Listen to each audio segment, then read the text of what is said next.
Greetings, selves to the interweb. I am Parax11, review of the good, the bad, and the underrated. Nice to see AJ get another chance to do a solo episode, considering Applejack's day off was both a very good and very bad chunk of her character in all the same episode. I should praise that as some feat, but I just found it baffling. Her next major appearance in The Cart Before the Ponies was terrible, though then again so were the other main ponies in it, and Buckball season was excellent, with her stubbornness being kind of believable, but her and Rainbow finding other ways to encourage Pinkie and Fluttershy was good progression. So I was both excited and nervous going into this one, but the promise for more backstory for her and season 1 levels of speech for Big Mac interested me, while the chances of some elaboration on her parents scared me. I'm watching Tartaros in Fairy Tale, so my heart is already well and truly broken. Think elaboration on that would kill me. Will this episode be a tasty, juicy treat or rotten to the core? Let's find out as we take a look at Where the Apple Lies.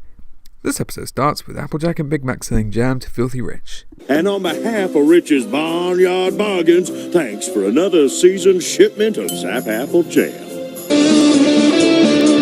Continuity. Ha! Beat you to it, Silver. Now if only my videos could be as good as yours. Man, I'm depressed. But the crates aren't marked. You kept track of what went into which crate, right? You know how Granny feels about selling cider anywhere but on the farm. Are you sure we got the right crates? Sure, I'm sure. If you gave Rich the Zap Apple Jam, then what's this here? Well, that's a fault on your part for not marking the crates, you fool. They then scored Apple Bloom for their mistake, or, well, hers, I don't know. Telling lies won't fix anything. Trust me, I know. What could you possibly know about it? You've never told a lie in your whole life. Oh, there was leap of faith, and hiding the truth last time, so that's basically lying. And that time Discord corrupted her, so yeah, she's lied before. According to Granny Smith, there was a time when AJ lied so much the whole family got in hospital and... When Applejack and Big Mac were just a wee bit older than you are now, they both... oh, sorry. That's my knee-jerk reaction to old people telling stories. I'm the one with the ideas on how to run things better around here. Applejack, Applejack, Applejack. Ideas are all well and good, but you can't plow a field with them. Ah! Big Mac saying more than 3 words per sentence. I'm gonna die! They then come across Filthy Rich and Diamond Tiara's mother. Bronies, we have an opportunity to end Diamond Tiara's annoying reign of terror before it begins. Open fire!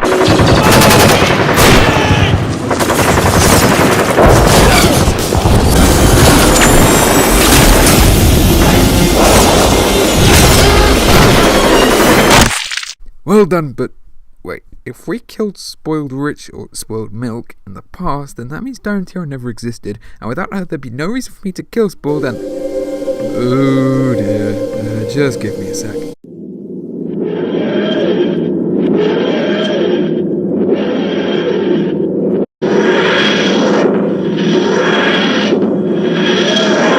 Look, me. Wait, what?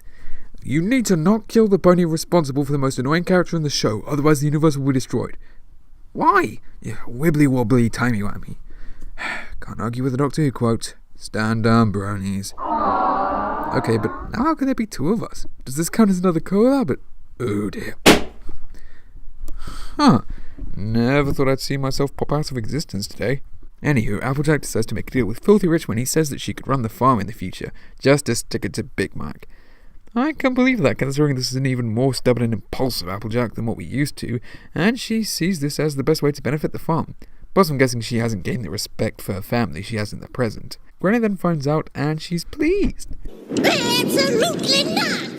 Before getting the appropriate reaction to making a deal for selling alcohol to Pony Trump. To say I told you so, Applejack, but... You and I both know you don't hate to say anything. Well, I've always thought that the most important thing a pony can do is say exactly what's on his mind to any pony who listens, so every pony everywhere... Man, I guess they can't keep paying Pete and you by the word anymore, otherwise Hasbro will be bankrupt.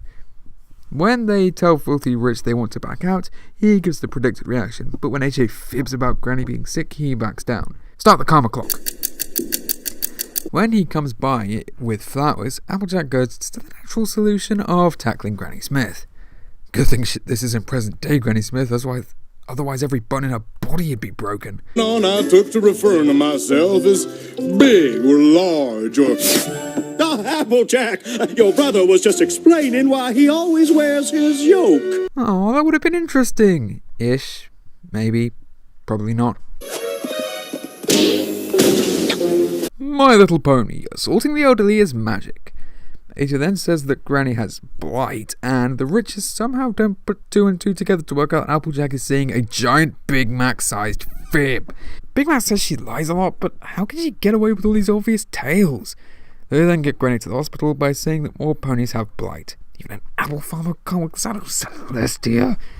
Somehow she gets Big Mac in, and... This is spinning way out of control, Applejack. Yeah, this is getting too big for anyone to believe Applejack. I guess someone put stupid pills in the water supply.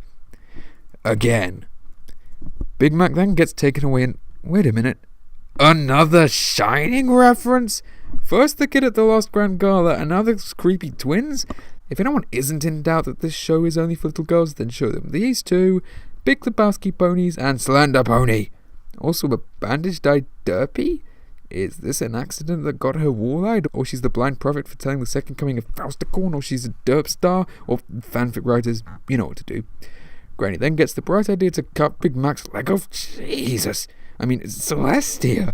And the truth is revealed. Everybody just stop! And the comic book has finished. Okay, so how much karma is about to hit the silly pony? Tactical nuke incoming! Oh no, set up flame shield, batten down the hatches, grab hold of your wifeys, take cover!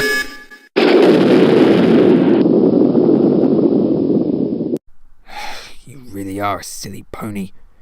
She then confesses her mistakes, and this moment is very touching where she asks to be punished for her schemes, and where Big Mac says he should listen more. It's touching stuff, but I have one question. Where are their parents? Where are they? Where are they? I mean, Apple Bloom hasn't appeared yet, so presumably she hasn't been born, so her parents are presumably still alive. Did she really plan to do a backstory for Applejack and not have her parents in it? Oh, come on! Granny roughly calls everyone out for being imbeciles, and back in the present we get the good moral that nobody starts out perfect, and you have to learn to be a good person. Also, all people are the greatest, and you must never disobey them. Get back to work! Right after we have a glass of cider. After all those stupid decisions you made, the only cure to erase them from our memories is alcohol. So that was Where the Apple Lies, and despite some of my stress, I found this episode to be very interesting. I mostly just blew up because I made most of the mistakes Applejack did in the past, telling so many unnecessary lies and excuses that eventually it really did get me in deep, deep trouble. I, of course, overcame them in much the same way by telling the truth, and also becoming a better liar, and choosing when to lie and when to tell the truth. But let's just say, I don't hold my past self in very high regard. If I ever get to reviewing Sister of Social or an episode similar to it, I'll elaborate on that. But as for my actual opinion on the episode, I found it very good. Although I did find it infuriating that there wasn't even a mention or trace of the Apple family's parents, this episode is quite revealing as to how Applejack and Big Mac ended up as the ponies they are in the present. Big-mouthed Mac was entertaining, and I'll admit I wanted to hear some of his stories, while Applejack's fibs and how much trouble they got her in make it clear how she'd grown to the honest and moral centre of the main six. Throw in more of Filthy Rich being the best of his Sap family, by default, some interesting Easter eggs, and some justification for why Granny's the leader of the family, even when she's so old, and you get yet another episode that gives some very well needed backstory for one of our main heroines, in the same vein as Flutterbutter. I'm Parax11, thank you for watching.